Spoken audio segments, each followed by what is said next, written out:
Hello everyone, this is Riddhi from Perus. Today we'll talk about Montagu-Chelmsford reforms, which is also known as Montfort reforms. So this is basically the Government of India Act of 1919, which is also known as the Montagu-Chelmsford reforms. Why is it known as the Montagu-Chelmsford reforms? Because Montagu was the Secretary of State for India at that time and Lord Chelmsford was the Viceroy of India. Alright.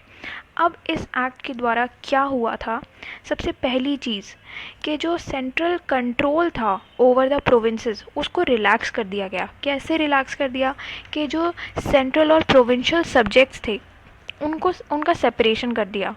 अलग अलग central और provincial subjects को अलग अलग हिस्सों में बांट दिया और अच्छे से डीमार्केट किया और सेपरेट कर दिया। कैसे? अब जो सेंट्रल और प्रोविंशियल लेजिस्लेचर्स थी उन्हीं को ही ये अथॉरिटी दी गई कि आप ही सारे लॉज बनाइए अपने अपनी रिस्पेक्टिव लिस्ट ऑफ सब्जेक्ट्स के। ठीक है। अब जो स्ट्रक्चर ऑफ गवर्नमेंट था वो फिर भी सेंट्रलाइज और यूनिटरी था। सिर्फ जो सब्जेक्ट्स थे उन्हीं का सेपरेशन हुआ था, पर ऑल इन ऑल जो स्ट्रक्चर था गवर्नमेंट का वो सेंट्रलाइज था। ऑलराइट। अब क्या हुआ था कि जो प्रोविंशियल सब्जेक्ट्स थे उनको दो पार्ट में डिवाइड किया गया। Provincial subjects were divided into two part. सबसे पहला ट्रांसफ़र सब्जेक्ट्स और दूसरा रिजर्व सब्जेक्ट्स। अब रिजर्व सब्जेक्ट्स की अगर हम बात करें तो ये ऐसे सब्जेक्ट्स थे जो कि बहुत इम्पॉर्टेंट थे, तो इसीलिए वो सिर्फ गवर्नर के पास ही थे।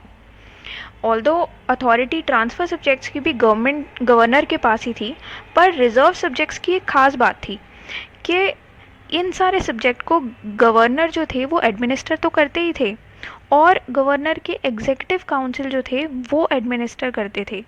पर रिजर्व सब्जेक्ट के केस में जो गवर्नर और एग्जीक्यूटिव काउंसिल थे वो लेजिस्लेटिव काउंसिल को रिस्पॉन्सिबल नहीं थे। पर जो ट्रांसफ़र सब्जेक्ट्स थे विच वर ऑफ लेस इम्पोर्टेंस, तो ट्रांसफ़र सब्जेक्ट में क्या हुआ था कि these transfer subject were also administered by the governor with the aid of the ministers। पर ये जो मिनिस्टर्स थे और जो गवर्नर थे they were responsible to the legislative council. तो ट्रांसफ़र सब्जेक्ट के केस में जो थे वो yes they were responsible to the legislative council, पर रिजर्व सब्जेक्ट के केस में they were not responsible to the legislative council. ये एक सिस्टम था जो आपको ध्यान रखना है प्रोविंशियल सब्जेक्ट में, ट्रांसफ़र सब्जेक्ट्स और रिजर्व सब्जेक्ट्स के केस में। और जिसमें रिस्पॉन्सिबल नहीं है उसके केस में आपको ये ध्यान रखना है कि यही सब्जेक्ट्स जो थे वो सबसे ज़्यादा इम्पॉर्टेंट थे और these transfer subjects were of less importance. तो ये एक सिस्टम था जो डायरकी का डायरकी मतलब जो डुअल सिस्टम ऑफ गवर्नेंस था वो आ गया था। तो ये जो डुअल सिस्टम ऑफ गवर्नेंस था उसको डायरकी कहते हैं, ये आपको ध्यान रखना है। ऑलराइट। तो अब एक और चीज़ हुई थी कि बाई कैमरलिज्म आ गया था। पहली बार जो है बाई कैमरलिज्म और डायरेक्ट इलेक्शन जो थे both of these things were introduced in the country. अब क्या होता है इसके अंदर दो हाउसेस थे। इंडियन लेजिस्लेटिव काउंसिल जो था उसको रिप्लेस कर दिया गया by cameral legislature. By cameral legislature के अंदर दो हाउसेस होते हैं।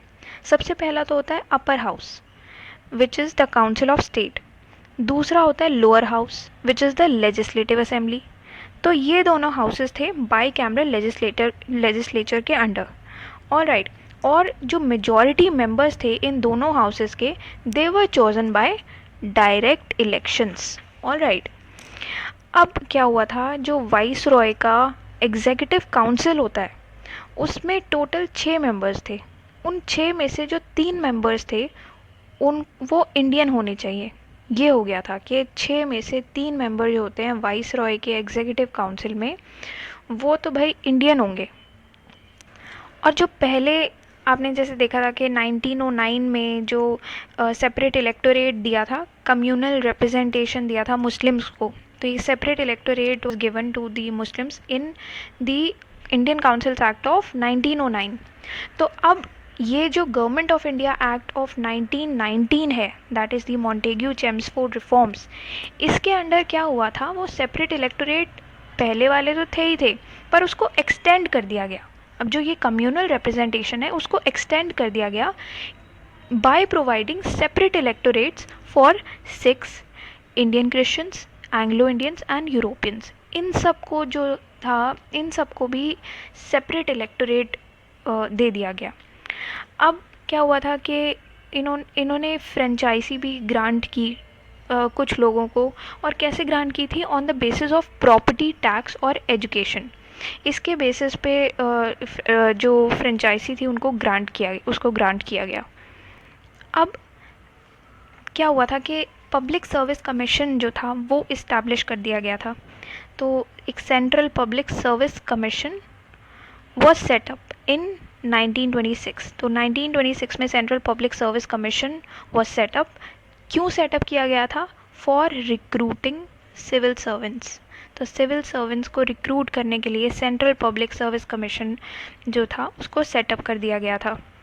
अब एक और चीज़ क्या हुई थी कि सब पहली बार ये चीज़ हो गई थी कि जो प्रोविंशियल बजट्स थे उनको सेपरेट कर दिया गया था सेंट्रल बजट में से. तो सेंट्रल बजट और प्रोविंशियल बजट जो है वो अलग अलग हो गया. ऑलराइट, तो अब ये जो प्रोविंशियल बजट थे अब इसको कौन बनाएगा, इसकी जिम्मेदारी किसकी होगी?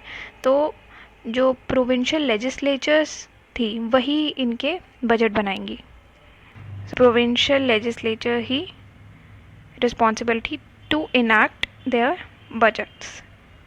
Alright, so that's all for today. Please like, share and subscribe to my channel, and thank you for watching this.